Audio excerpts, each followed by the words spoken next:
देश दुनिया की बड़ी खबरों के लिए जुड़े रहिए हमारे साथ।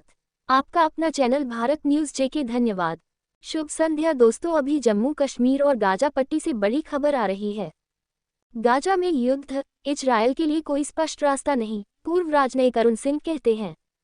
इंडिया फाउंडेशन द्वारा हाल ही में आयोजित एक पैनल चर्चा के दौरान इजरायल के पूर्व राजदूत अरुण सिंह ने कहा, गाजा में युद्ध से बचने का कोई स्पष्ट रास्ता नहीं है। अक्टूबर 2023 का हमास हमला इजरायल की जान का सबसे बड़ा नुकसान है और इजरायली सदमे में हैं।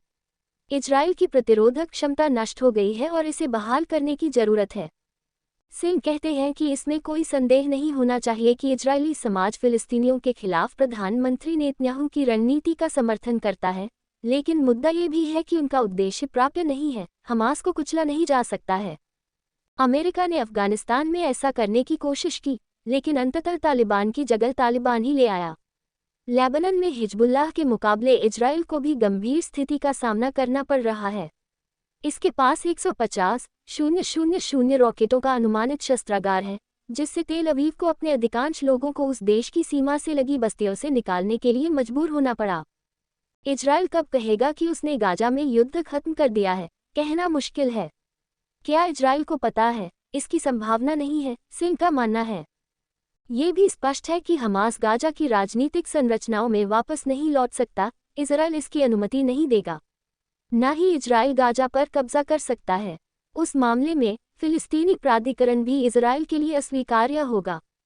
टू स्टेट समाधान फिलिस्तीनी और इजरायली राज्य साथ साथ इजरायली नेताओं को भी स्वीकार्य नहीं है और आज की राजनीति केंद्र के दाईं ओर है, इसलिए विचार कठोर हो गए हैं। सिंह कहते हैं, लोग गाजा या वेस्ट बैंक में एक संप्रभु राज्य को स्वीकार नहीं करेंगे, जिनमें से किसी के पास कोई संप्रभुता नहीं है। अमेरिका अभी भी यहाँ मुख्य खिलाड़ी है, उसकी विश्वसनीयता है और उसके कद में कोई कमी नहीं आई है। आज वह हमास के साथ पिछले दरवाजे से बातचीत कर रहा है, लेकिन समस्या यह है कि वह अभी तक युद्ध समाप्त नहीं कर पाया है। वाशिंगटन को लगता है कि हिजबुल्लाह, हमास और ईरान की तिकड़ी को तोड़ना या विभाजित करना असंभव नहीं तो कठिन है। न ही वह इजरायल को युद्ध खत्म करने के लिए मना पा रहा है और न ही उन्हें रफा में प्रवेश करने से रोक पा रहा है। युद्ध के कारण युवा अमेरिकियों के इजरायल के खिलाफ होने के कारण राष्ट्रपति जो बिडेन की पुनः चुनाव की संभावनाएं प्रभावित हुई हैं।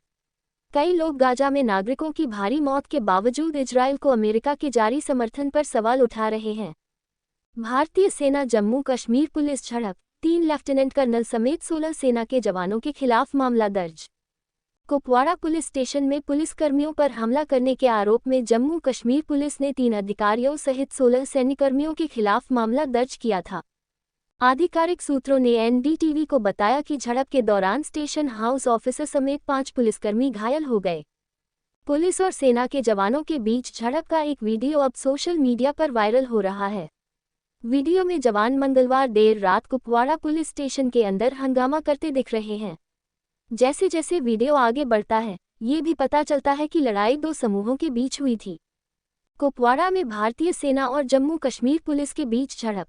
हालांकि सेना ने इन आरोपों से इनकार किया है कि उसके सैनिकों ने कुछ पुलिसकर्मियों की पिटाई की थी। सेना ने एक बयान में कहा, पुलिस और सेना के जवानों के बीच विवाद और उसमें पुलिसकर्मियों की पिटाई गलत है। एक परिचालन मामले पर पुलिसकर्मियों और एक क्षेत्रीय सेना इकाई के बीच मामूली मतभेदों को सौहार्दपूर्ण ढंग से सुलझा लिया गया है।